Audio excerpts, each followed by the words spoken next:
Hello dear students, आज मैं आपके सामने एक topic correct form of the verb के साथ यहाँ उपस्थित हूँ, जिसके कुछ अपन जनरल रूल्स देखेंगे। सामान्य रूप से ये माध्यमिक बोर्ड परीक्षाओं में पूछा जाता है, तो इसके अपन सामान्य नियम देखेंगे कि हम इसमें इन नियमों को अपनाकर जो छोटी सी गलती होने का जो अंदेशा रहता है उससे बच सकें और हमारे अंक पूरे आ सकें। सबसे पहले हम इसका प्रेजेंट इंडेफिनिट टेंस देखेंगे, लेकिन प्रेजेंट इंडेफिनिट के यूज़ देखेंगे, लेकिन उसके पहले हम थोड़ा सा स्ट्रक्चर जान लें इसका। हमारे 4 प्रकार के जैसे अफर्मेटिव, नेगेटिव, इंट्रोगेटिव वाक्य होते हैं, और उन वाक्यों में इसका स्ट्रक्चर क्या रहता है, प्रेजेंट इंडेफिनिट का स्ट्रक्चर क्या रहता है उसको जान लें। सब्जेक्ट होता है, सब्जेक्ट के बाद में वर्ब आती है, वर्ब के साथ में एस या ई एस लगता है। एस किसके साथ लगता है, ई एस किसके साथ लगता है, जो अपन अभी संक्षिप्त में समझेंगे। और इसके बाद में ऑब्जेक्ट। और नेगेटिव सेंटेंसों में सब्जेक्ट के साथ में हेल्पिंग वर्ब का प्रयोग होता है, और प्रेजेंट इंडेफिनिट टेंस में हेल्पिंग वर्ब डू या डज होती है। डू किसके साथ लगता है, डज किसके साथ लगता है, इस वीडियो में अपन आगे देखेंगे। इसके साथ में नॉट, और इसके बाद में फिर वर्ब की रूट फॉर्म यानी बेस फॉर्म, और इसके बाद में ऑब्जेक्ट।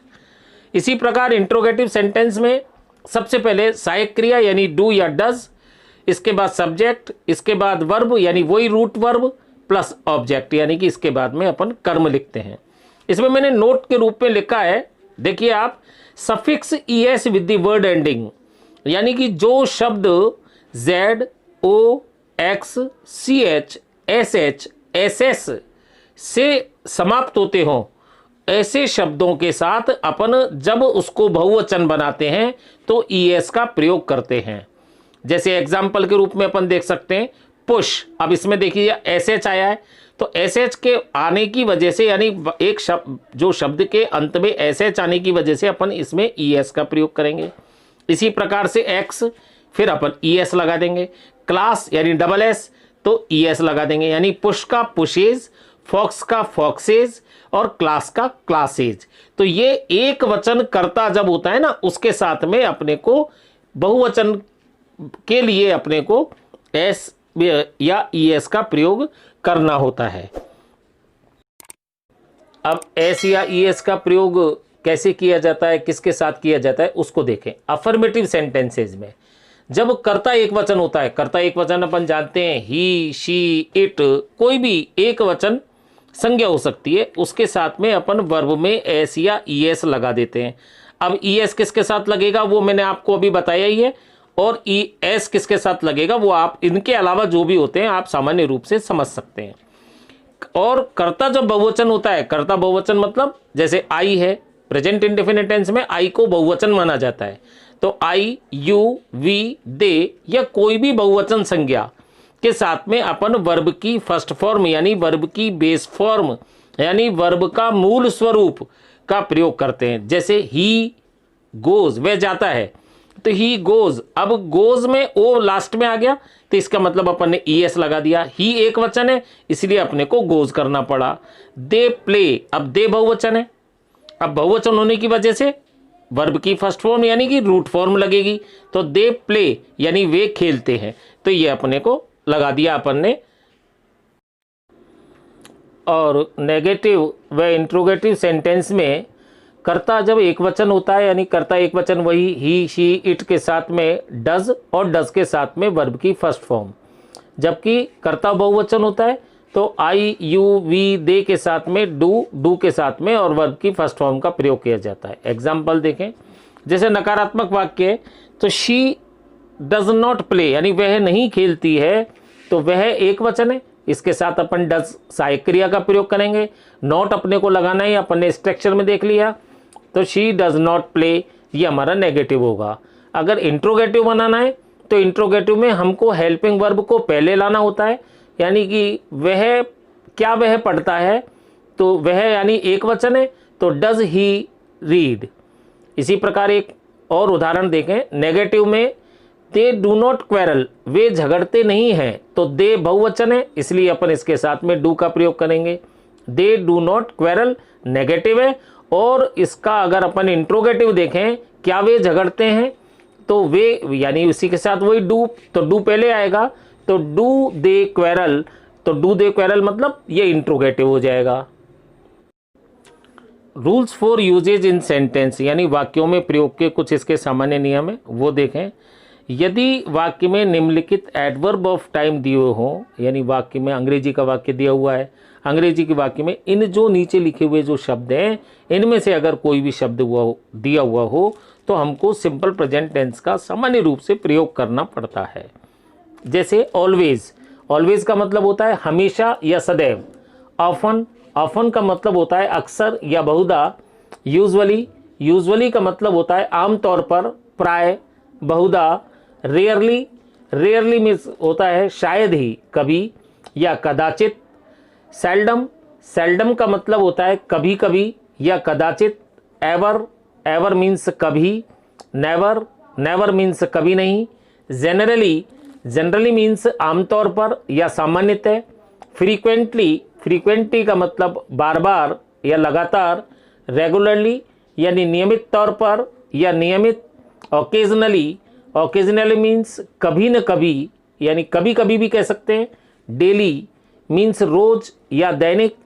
वीकली साप्ताहिक। मंथली मासिक। ईयरली वार्षिक। हार्डली, हार्डली का मतलब होता है मुश्किल से। स्कार्सली, स्कार्सली का मतलब होता है शायद ही। और एवरीडे यानी प्रतिदिन।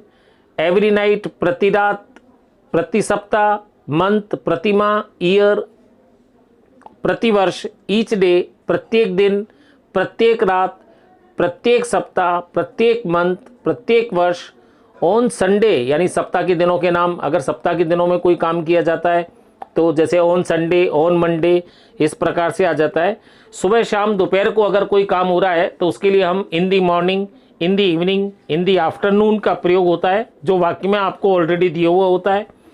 और कोई दिन में, सप्ताह में, मास में यानी महीने में, वर्ष में कोई काम एक बार होता है तो वंस यानी एक बार। ट्वाइस, थ्राइस तो एक बार, या once a day, twice a day या a week, twice a month या twice a year.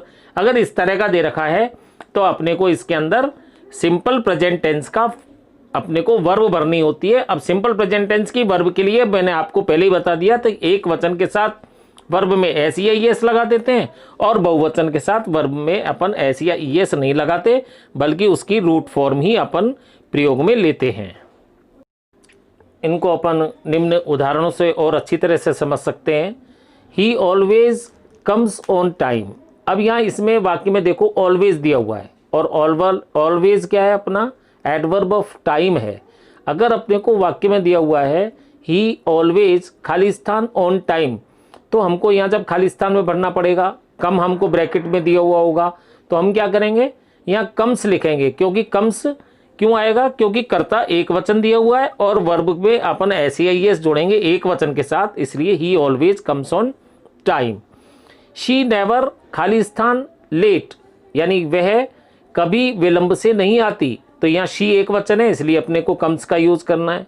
I take tea twice a day यानी ये भी अपने नियम में था, ट्वाइस ए डे यानी कि यहाँ टेक अपने लिखा है तो आई को प्रेजेंट इंडेफिनिट में बहुवचन माना जाता है, इसलिए I take tea twice a day. They play every day, अब एवरी डे है इसलिए दे बहुवचन की वजह से अपने को प्ले लिखना पड़ा। अगर एक वचन होता तो ऐसी एस लगाते, लेकिन दे प्ले एवरी डे, चूंकि दे बहुवचन है इसलिए प्ले का यूज होगा। यू ऑफन स्पीक इंग्लिश, आप प्राय अंग्रेजी बोलते हैं, ऑफन लगा हुआ है इसलिए अपने को स्पीक लगाना पड़ेगा क्योंकि कर्ता बहुवचन है, कर्ता बहुवचन यू है तो you often speak English. We go for walk in the morning, अब इन दी मॉर्निंग ये अपना एडवर्ब ऑफ टाइम है और वी बहुवचन है इसलिए अपन गो का प्रयोग करेंगे, तो we go for walk in the morning.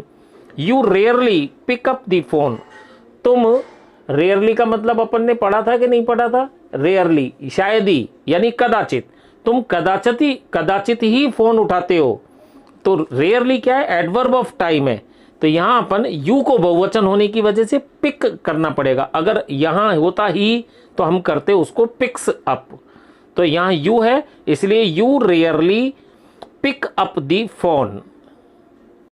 तो यहाँ तक के कुछ जनरल जो यूजेज हैं जो यहाँ तक के कुछ अपने प्रेजेंट इंडेफिनिट के जो खाली स्थान में भरने के लिए कुछ नियम हैं, उनको ध्यान में रखते हुए हम इसको बारीकी से देखेंगे, समझेंगे, कॉपी में नोट डाउन करेंगे। प्रत्येक चीज़ को समझने के बाद अपन आगे बढ़ेंगे। तो अपन यहीं पे इसको रोकते हैं और बाकी अपन कल देखेंगे। ठीक है, बाय, सी यू टुमारो।